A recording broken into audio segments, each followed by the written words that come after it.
Salam alaikum, bonjour à toutes et à tous et bienvenue à la 32e rencontre annuelle des musulmans de France. On reçoit aujourd'hui en interview monsieur Noureddin Aoussat. Donc il est auteur, conférencier, formateur en management et en communication. Noureddin, bonjour. Bonjour. Vous êtes l'auteur de ce livre qu'on peut montrer ici, Le vrai visage de Mohammed, prophète de la miséricorde. Je vous souhaite donc la bienvenue.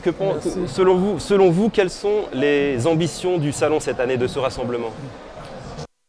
Première ambition, et qui est en même temps une mission nécessaire et absolument obligatoire, c'est de dire, de témoigner, de dire qui était vraiment le prophète Mohammed. Parce que là, visiblement, et encore plus que jamais, autant les musulmans ont besoin de le connaître que les non-musulmans. C'est d'ailleurs le thème central de la rencontre cette année, je tiens à le préciser. Tout à fait. À ceux qui nous écoutent aujourd'hui, la figure du prophète de l'islam. Je parlais de ça, du thème de la 32e rencontre des musulmans de France, rencontre annuelle. Que ce soit sur ce thème-là, je pense que c'est une bonne chose parce qu'il y a tellement de choses à dire, tellement d'informations, tellement d'images à corriger, tellement de préjugés à déconstruire qu'une rencontre de ce thème-là est la bienvenue. D'ailleurs, vous intitulez votre livre « Le vrai visage de Mohammed ». Ça veut dire quoi? Qu'il y a un autre visage qui est… Tout à fait. C'est pas qu'il y a un autre visage, il y a deux autres visages en fait. Il y a un visage qui est vrai, qui est juste et véritable. Il y a deux autres visages qui sont faux.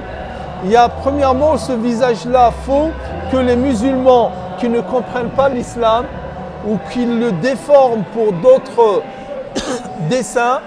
Donc il faut le corriger, ce visage-là. Quand les deux frères Kouachi tuent effroyablement tant de personnes et disent on a vengé le prophète, je pense que c'est un mauvais message et c'est un faux visage du prophète qu'on donne. Ça, premièrement.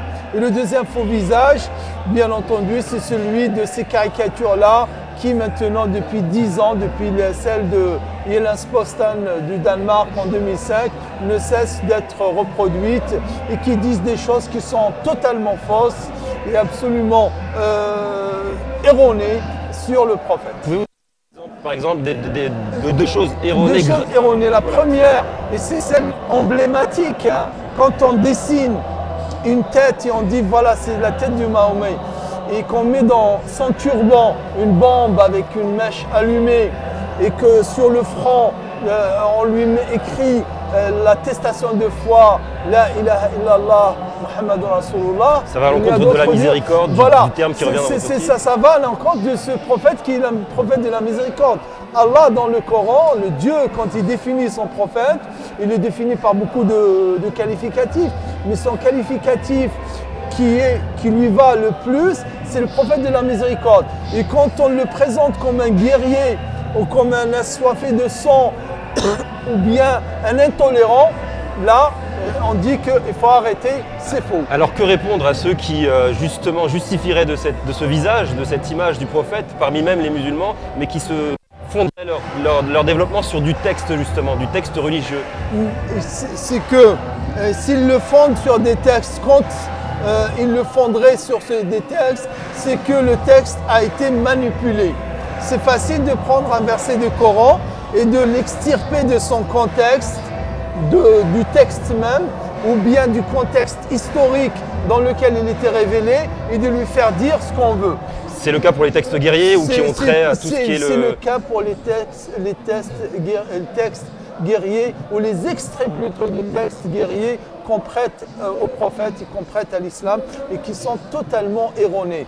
Est-ce qu'on peut prendre l'exemple alors du mot souvent qui revient souvent dans la presse nationale notamment, qui est le mot djihad? Est-ce que rapidement en quelques… Absolument. Moi je consacre tout un chapitre sur le djihad dans ce livre-là. Djihad et violence, que dit le prophète Mohammed? Djihad, avant tout, la signification du terme djihad, elle signifie effort, juhd. Et elle signifie aussi combat. Et donc le combat qu'on fait, si on est un peu poussé à être avare, à être radin, et qu'on fait cet effort contre soi, contre son ego, et sortir de l'argent et donner en aumône, c'est un djihad. Quand le matin, à 6 h du matin, sur l'heure de la prière, je fais l'effort de me lever, faire les ablutions, faire la prière, c'est un djihad. Alors pour quelle raison ce terme est aussi facilement galvaudé? Parce que je comprends votre question et moi-même, c'est pour cette raison que je réserve. Il faut dire aussi qu'il y a des musulmans qui contribuent à cela. Énormément. Énormément. Et l'ambition de votre livre, puisque j'ai cru comprendre qu'il était déjà entre les mains de plusieurs responsables politiques. Tout à fait. Je ne sais pas si vous avez déjà eu des retours sur le livre ou pas encore, peut-être. Donc ça veut dire que vous avez la volonté de changer les choses. Oui, exactement. Il y avait cette volonté, peut-être naïve, je dirais, mais en tout cas sincère, de faire un rôle citoyen, de faire un rôle vraiment d'aller vers les autres. Et c'est pour ça qu'on l'a sous-titré Livre pour l'ouverture et le dialogue. Et la première version, déjà, elle était surtitrée par un livre pour l'ouverture et le dialogue.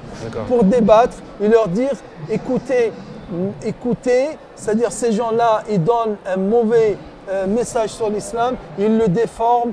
Écoutez ce que dit l'islam véritable et vous allez voir qu'il y a vraiment énormément de matière à trouver de l'entente, à trouver de la compréhension et à trouver du faire société ensemble et du vivre ensemble. D'accord. Là, on parle quand même de 500 000 exemplaires comme objectif global. 500 000 exemplaires, c'est notre objectif. Oui. Voilà. On est déjà à 230 000 exemplaires, ce qui n'est pas rien. Félicitations. Donc voilà, merci. 200, donc, combien vous dites? 230 000. 230 000 sont déjà partis, ils sont dans les mains. Plus 1 alors, parce que je repars avec plus normalement. 1, voilà, 230 000 plus un autre exemplaire D'accord. qui ont été diffusés. Et notre ambition, c'est d'arriver à 1 demi-million d'exemplaires d'ici 2 ans.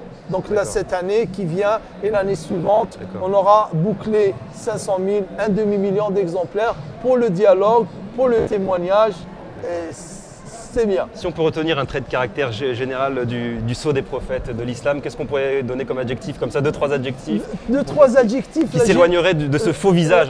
La générosité. Et la générosité dans son explication, dans son sens plein. La générosité du cœur et la générosité matérielle. Ça, il n'y a pas de doute sur cela. La preuve, c'est que le prophète, il est mort. Sa maison, elle était aussi vide que ce salon. C'est-à-dire, il n'y avait pas ni meubles, ni rien, ni mobilier, ni quoi que ce soit chez lui. Il donnait tout ce qu'il avait. Il donnait tout ce qu'on lui donnait. Ça, c'est le premier. Deuxième chose, c'est sa tolérance et sa miséricorde envers même ses pires ennemis. L'homme qui lui a fait le plus de mal, toute la période qu'il a passée à Médine, à sa mort, le prophète il a enlevé sa tunique pour la lui porter. Ça, il n'y a pas meilleur Certains signe. jeunes, parfois, dans la rue, lorsqu'ils sont questionnés, arrivent à parler de la notion de œil pour œil, dent pour dent, parfois même pour défendre, même d'assez loin, ce que éventuellement les frères Kouachi auraient voulu faire, c'est-à-dire venger, entre guillemets, le prophète. Donc cette notion d'œil pour œil, dent pour dent, elle est... Deux choses. Déjà, œil pour œil, dent pour dent, ça, c'est à part. Si ça relève du judiciaire, ça ne relève pas du comportement, parce que le comportement, au contraire, il dit ne réponds pas à la violence par la violence, ne réponds pas à l'offense par l'offense, réponds plutôt par le pardon. Et celui qui t'a offensé, tu vas le dominer, tu vas l'avoir, tu vas l'amadouer par le fait de n'avoir pas répondu à sa violence par sa violence. Mais sinon, les frères Kouachi, bien au contraire, ils ont offensé le prophète, ils ne l'ont pas, loin de là, défendu. Et était-ce leur rôle aussi? Est-ce qu'on a un rôle à ce niveau-là? Si on veut défendre la figure du prophète, quel est le meilleur moyen pour les jeunes? Le meilleur moyen, c'est le d'ailleurs. verbe, le meilleur moyen, c'est la communication, le meilleur moyen, c'est le témoignage. C'est que le musulman lui-même se rapproche du comportement du prophète, ça aide un, et de deux, de parler de lui, de parler de façon simple, de façon naturelle, dire qui était le prophète. D'accord. Voilà, tout simplement. Les responsables de l'UOIF ont souhaité la bienvenue et bien d'autres choses à leurs concitoyens. Qu'est-ce que vous souhaitez à vos concitoyens, musulmans ou non musulmans d'ailleurs? Mes concitoyens, ce que je leur souhaite à moi, c'est de n'hésitez pas à aller vers vos concitoyens musulmans, partager. Donc d'ailleurs, à Béziers, il n'y a pas très longtemps, on a fait des portes ouvertes et tout la ville, ils étaient des centaines à affluer à la mosquée. Donc j'encourage les non-musulmans à aller vers les musulmans et surtout les musulmans à inviter et s'ouvrir pour les non-musulmans. Merci. Voilà. Noureddine, monsieur Aswat, je vous souhaite le meilleur. Merci. Un maximum de distribution, véhiculer Inch'Allah. le visage, en Inch'Allah. tout cas le vrai visage, ce qu'on Inch'Allah. appelle le vrai visage dans le livre. Inch'Allah. Chers frères et sœurs, chers concitoyens, chers visiteurs du salon, l'UEIF vous donne rendez-vous pour une prochaine interview. À plus tard.